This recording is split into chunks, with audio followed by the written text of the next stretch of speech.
Madame la ministre, nous souhaitons, avec ma suppléante Sylvie Bonnet, attirer votre attention sur la situation dramatique dans les EHPAD. En effet, l'augmentation du niveau de dépendance des résidents en EHPAD alourdit la charge de travail des personnels soignants, les sous-effectifs pèsent lourdement sur les conditions de travail et la diminution brutale des contrats aidés votée par votre majorité lors de l'examen du projet de loi de finances pour 2018 va contribuer à fragiliser encore plus un grand nombre d'établissements.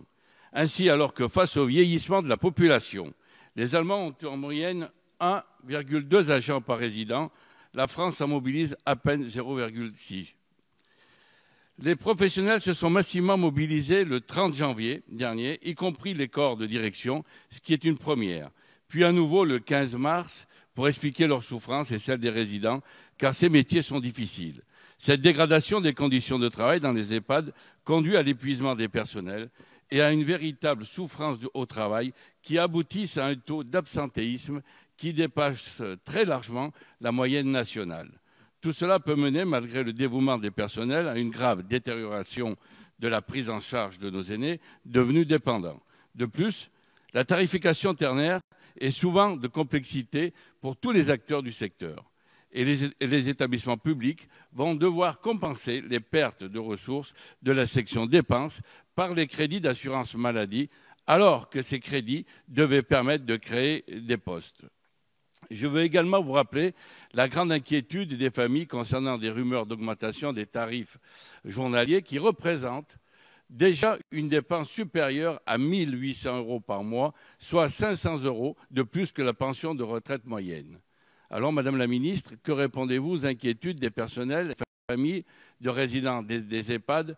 Allez-vous engager en urgence une réforme des financements afin de maintenir un service public d'accueil des personnes âgées digne d'une grande démocratie? Merci. Merci beaucoup, Monsieur Cinieri. La parole est à Madame, la ministre des Solidarités et de la Santé. Merci, Monsieur le Président, Mesdames et Messieurs les députés. Monsieur le député Dino Cinieri, alors d'abord, vous parlez du budget global voté par la loi de financement de la sécurité sociale. Je tiens à rappeler que ce budget est en hausse pour l'ONDAM médico-social. Il a été voté en hausse de 3,6%. Donc je ne peux pas vous laisser dire que ce budget est en baisse, puisque nous accompagnons la réforme de la tarification des EHPAD de plus de 100 millions d'euros aujourd'hui, votés dans la loi de financement de la sécurité sociale. Vous m'interpellez sur un sujet qui est l'une de mes priorités depuis mon arrivée au ministère, parce que nous sommes face à un véritable enjeu de société aujourd'hui, qui est le vieillissement de notre population et le degré de dépendance de nos aînés. Nous devons en effet changer en profondeur le modèle des EHPAD en tirant le meilleur parti de ce qui se fait déjà dans les territoires, mais aussi à l'international. L'augmentation du nombre de places d'hébergement temporaire me paraît également nécessaire et nous en avons voté un certain nombre cette année.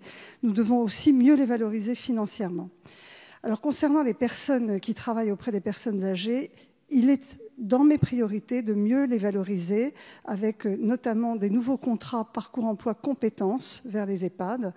Enfin, nous travaillons sur la question de l'aide sociale à l'hébergement, notamment sur la question du pilotage global de cette politique qui doit être pilotée, vous le savez, monsieur le député, en lien étroit avec les départements, puisqu'elle n'est pas à la seule main de l'État, et c'est bien l'une des difficultés aujourd'hui.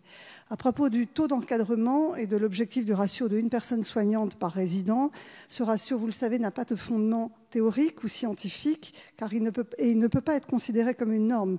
En fait, il n'est pas du tout généralisé au niveau européen, comme on l'entend parfois dire, et ça n'a pas de sens de ne pas lier ce ratio avec le degré de dépendance de nos aînés. Par exemple, aujourd'hui, dans les unités qui accueillent des personnes très dépendantes, ce ratio de 1 pour 1 est déjà atteint, notamment dans les unités qui prennent en charge les patients atteints de la maladie d'Alzheimer. Donc nous devons globalement améliorer, dans la mesure du possible, le taux d'encadrement, en particulier autour de la dépendance et des soins. C'est ce que le gouvernement fait déjà en allouant une enveloppe spécifique pour recruter des infirmières, des aides-soignantes et notamment des infirmières de nuit pour les EHPAD dès cette année.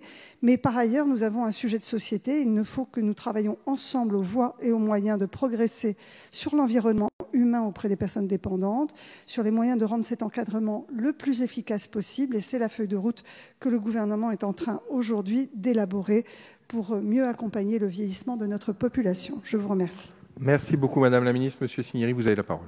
Merci Madame la Ministre de ces explications, mais effectivement, si nous avons augmenté le budget de 3,6%, cela me paraît nettement insuffisant par rapport aux besoins des EHPAD et notamment au niveau des besoins du personnel qui, tout à l'heure je l'ai rappelé, est en souffrance, vu les besoins que, vous l'avez rappelé, vu le vieillissement de la population certes, mais 3,6% du budget en hausse, ce n'est pas suffisant du tout par rapport aux besoins des EHPAD. Merci de m'avoir écouté. Merci beaucoup, monsieur.